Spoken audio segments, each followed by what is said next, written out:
हैं जगत गुरु तत्वदर्शी संत रामपाल जी के विचार। महाराज जी, परमात्मा साकार है या निराकार है? परमात्मा सर्वव्यापक है या एक स्थान पर रहता है? आप जी के क्या विचार हैं?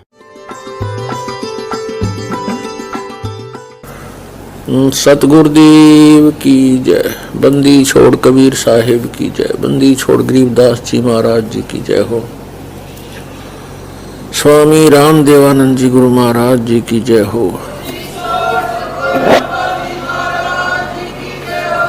ग्रीब नमो नमो सतपुरुष को नमस्कार गुरु की नहीं। सुर नर मुनि जन साधुआं संतों सर्वस दे नहीं। सतगुरु साहेब संत सब डंडो तुम प्रणाम। आगे पीछे मध हुए तिनको जा कुर्बान। पुण्यात्मा, परमात्मा साकार है और एक स्थान पर विराजमान है, वो नर आकार है। आपको दिखाते हैं ढेर सारे प्रमाण वेदों में कि परमात्मा साकार है, नर आकार है, ऊपर के लोकों में विराजमान है, वहाँ से गति करके आता है और अपने तत्व ज्ञान को स्वयं ही सुनाता है, बताता है। कवियों की तरह वो आचरण करता है। जो ये कहते हैं कि परमात्मा निराकार है और वेदों में निराकार लिखा है, उन्होंने वेदों का कह भी पता नहीं है और अपनी अमृतवाणी को कविताओं से बोलता है, ऊंचे स्वर में बोलता है। तो यहाँ 18वें में क्या कहा है? ऋषि मना, ये ऋषि कृत युक्त है। ऋषि कृत उस ये ऋषि कृत दोष ऋषि और संत रूप में प्रकट संत परमात्मा द्वारा सैंसनाणी था, यानी हजारों वाणियां बोली गई थी। वो सवर्षा ऋषि मना उनके अनुयायियों के लिए बहुत आनंददायक होती हैं। और पदवी कवि नाम, जिस कारण से वो प्रसिद्ध एक कवियों के भी पदवी को प्राप्त करता है, उसको कवि कहने लग जाते हैं। परंतु वो परमात्मा होता है। तृतीयम धाम महीस है। तीसरे धाम की उस महान पृथ्वी पर सतीमान उसको स्थापित करके संत सोम वो अमर परमात्मा विराजमानु वहां पर विराजमान है। राजती सतूपम, तेजो में शरीर में एक सतूप माने गुम्बद में बैठा है वो। ये आप भी पढ़ लो, कोई बालक है मत, इन मूर्ख बना रखा था हमारे को। अब देखो ऋग्वेद मंडल नंबर 9 सूक्त 96 का अब मंत्र नंबर हम 18 पढ़ रहे हैं। इनका अनुवाद देखो इन अंग्रेजों का। सोम स्वरूप परमात्मा पालन की इच्छा करता हुआ जो महान वह परमात्मा तृतीयम धाम, कति स्पष्ट लिखा संस्कृत में। तृतीयम तीसरा, धाम माने धाम यानी लोक, देव्यान और पित्रान ये अनुवाद करता की सोच है। इन दोनों से पृथक तीसरा जो मुक्ति धाम है उसमें विराजमान यो ज्ञान योगी अड़ा दिया ने, जो ज्ञान योगी है, प्रकाश करने वाला है। बता अड़ंगा कर दिया ना। अब ये चाव थे, इनका याद आ गई कि भाई भगवान तो एक देशीय को नहीं, महर्षि दयानंद तो परमात्मा को एक देशीय नहीं बताता, वेदों में एक देशीय आ गई। यहाँ इस इन्होंने गुंडी अड़ा दी कि कोई ज्ञान योगी के बारे में कह रखा हुआ। ज्ञान योगी का इसमें कोई लिंक है, कोई नहीं, भगवान की महिमा चलती आ रही है। अब यहाँ इनका याद आ गई, परमात्मा ने इनका वहां पत्थर गेर दिए। कहाँ? ऋग्वेद मंडल नंबर 9 सूक्त नंबर 86 के मंत्र 27 में देखिए। ऋग्वेद मंडल नंबर ये 86 है, वो 96 में जा रहे शाम। अब फिर आगे वापस इसके मंत्र नंबर 27 में है कि जो परमात्मा ध्यूलोक के, ध्यूलोक माने तेजो में लोक के, अमर लोक के तीसरे पृष्ठ पर विराजमान है। यहाँ भूल गए ज्ञान योगी, ये स्पष्ट है कि वो तीसरे पृष्ठ पर वहां बैठा है, विराजमान है, वहां रहता एक देशीय है। अब यहाँ देखो अब इनकी या जो हेरा फेरी या चोरी इन चोरों की अब समझ में आ जाएगी अपने। यहाँ देखो हम ऋग्वेद मंडल नंबर 9 सूक्त 96 में आ गए और मंत्र नंबर 18 पढ़ रहे हैं। यानी अमर परमात्मा, सोम स्वरूप परमात्मा माने अमर परमात्मा, पालन की इच्छा करता है, यानी सबका कल्याण करने के लिए, सबका धारण पोषण करने के करता हुआ, इच्छा करता हुआ जो महान हुआ परमात्मा। तृतीयम धाम, ये छोड़ दो इनका। तीसरा जो मुक्ति धाम है उसमें विराजमान है, ज्ञान योगी छोड़ दो इनका, विराजमान है बस।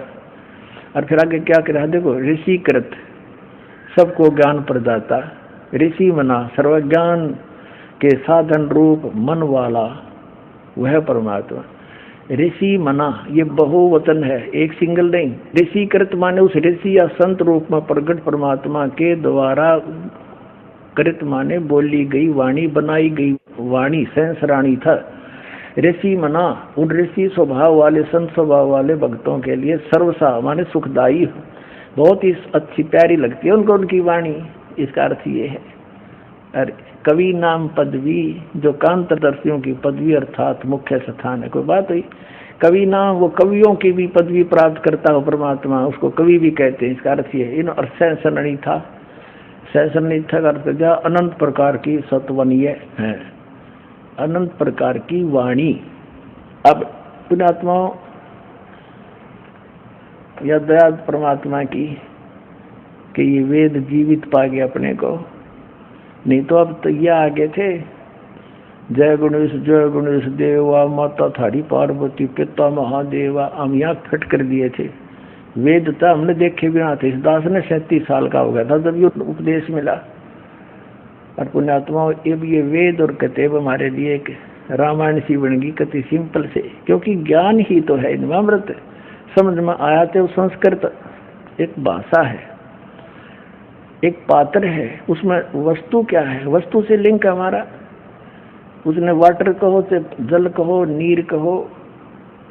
अब उस वाटर समझ में नहीं आन दिया हमारे, वो है क्या, हटर बट खड़े गए, ये पता नहीं क्या, तो ये भगवान ने समझ में नहीं आन दिया हमारे। अब हमारे समझ में आ गया, बात खत्म हुई। अब फिर क्या देखो, चौथे धाम में भी वो परमात्मा रहता है।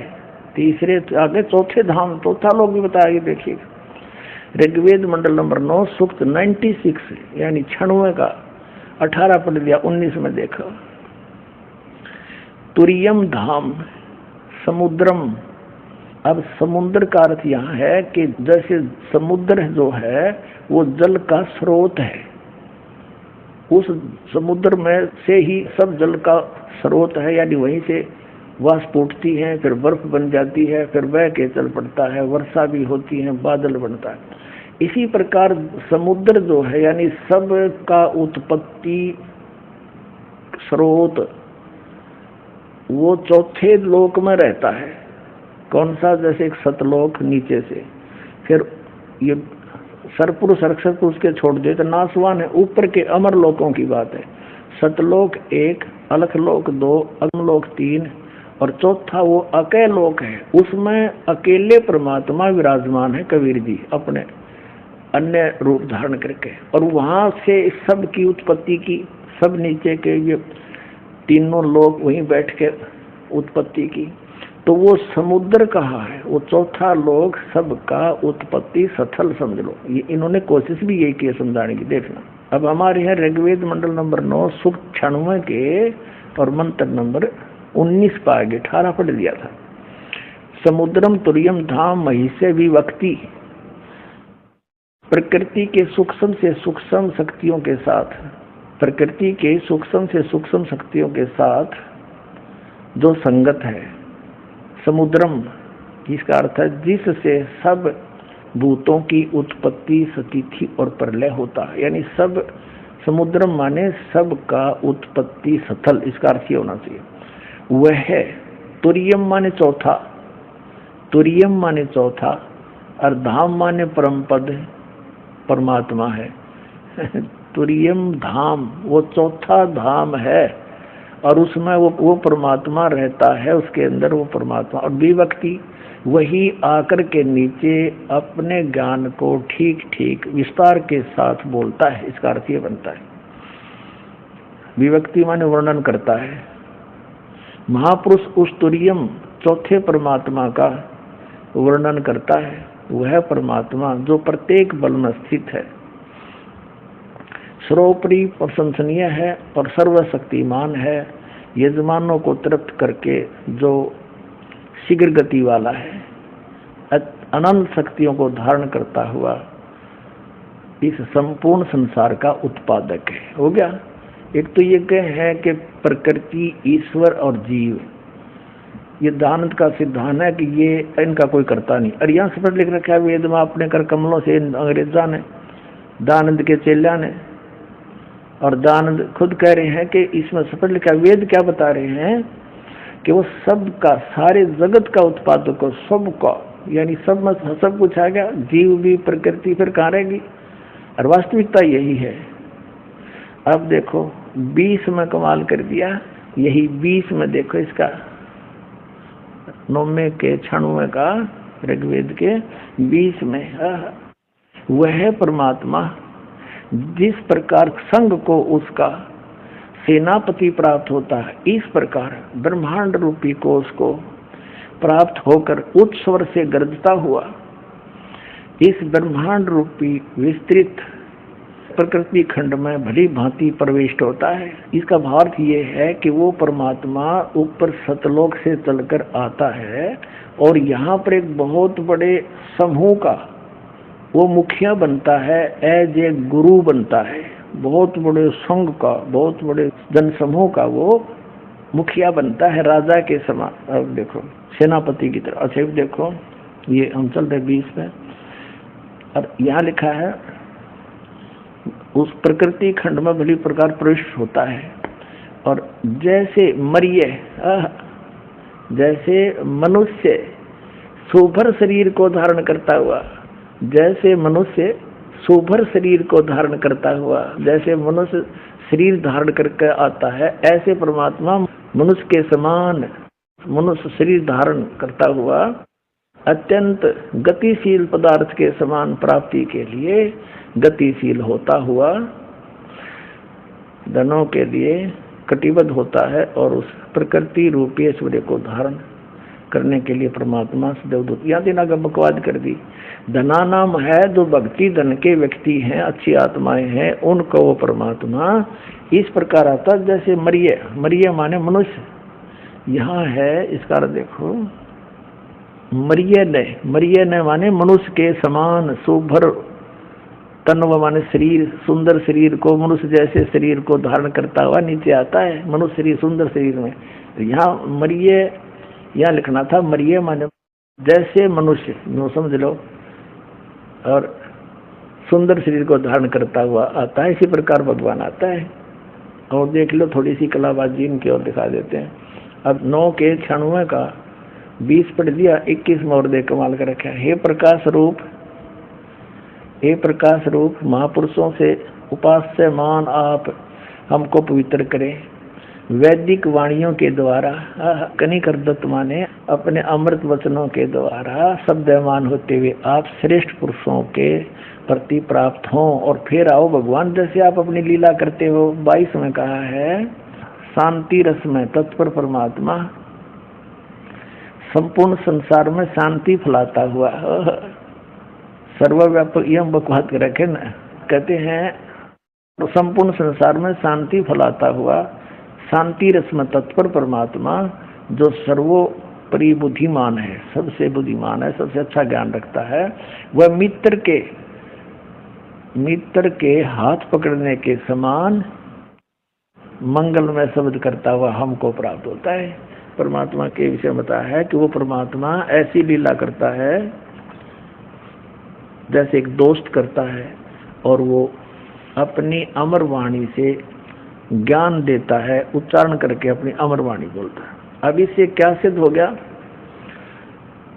कि परमात्मा ऊपर के अन्य लोकों में भी रहता है, ऊपर लोक है जहाँ भगवान रहता है। परमात्मा मनुष्य दृश्य है, वेद बताते हैं, उसका नाम कबीर है, सह शरीर है।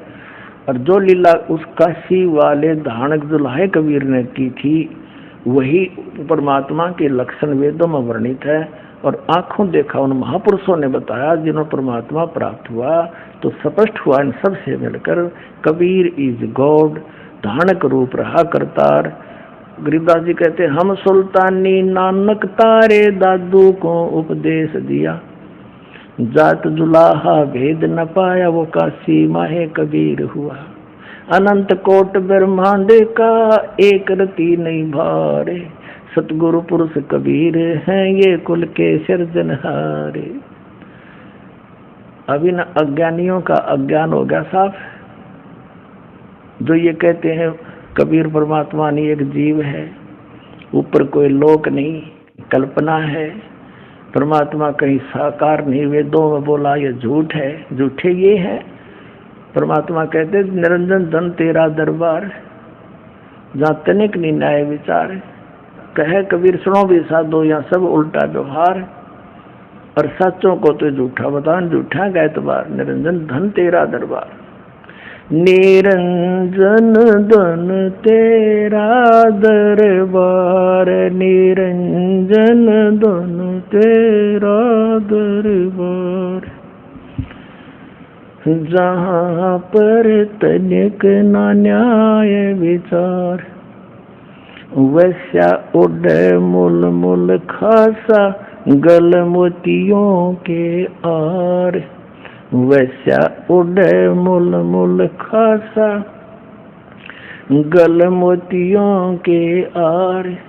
पतिव्रता को मिले न खादी, सूखा नरस आहार। निरंजन धन तेरा दरबार, निरंजन धन तेरा दरबार। जहाँ पर तनिक न न्याय विचार,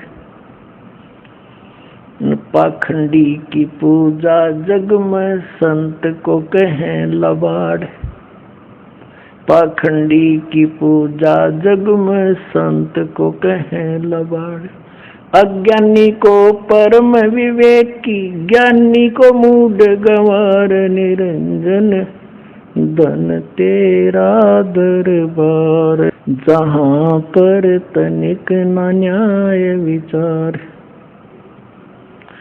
कह कबीर सुनो भाई साधो, या सब उल्टा व्यवहार। कह कबीर सुनो भाई साधो, या सब उल्टा व्यवहार। सच्चों को तो ये झूठा बताएं, इन झूठों का एतबार। निरंजन धन तेरा दरबार, निरंजन धन तेरा दरबार। जहाँ पर तनिक न न्याय विचार।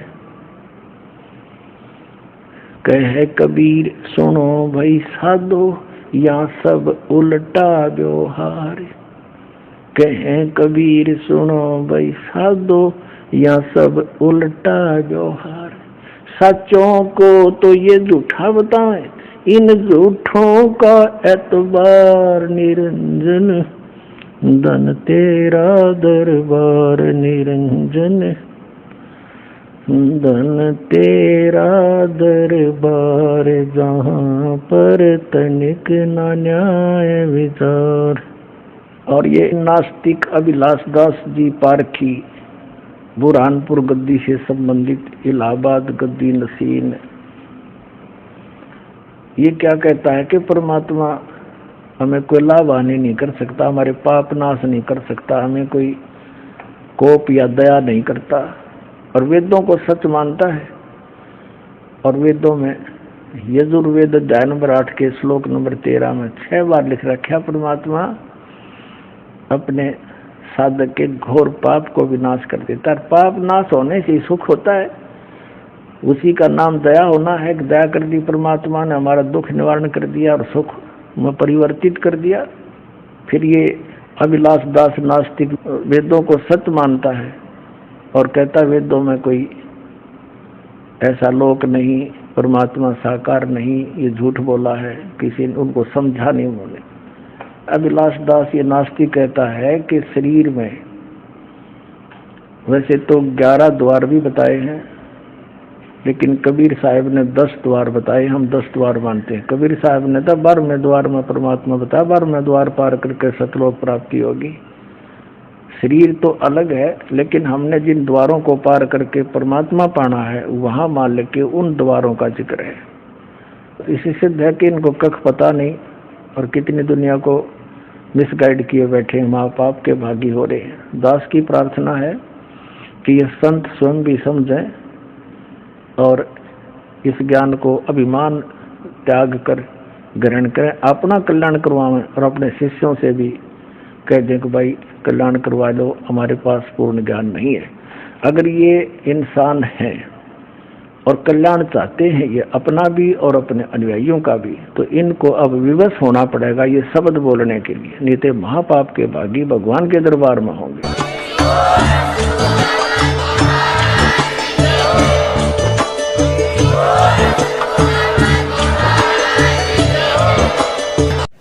Thank you for watching video को लाइक, शेयर और चैनल को सब्सक्राइब करना ना भूलें। अधिक जानकारी के लिए दिए गए नंबरों पर संपर्क करें। सत साहिब।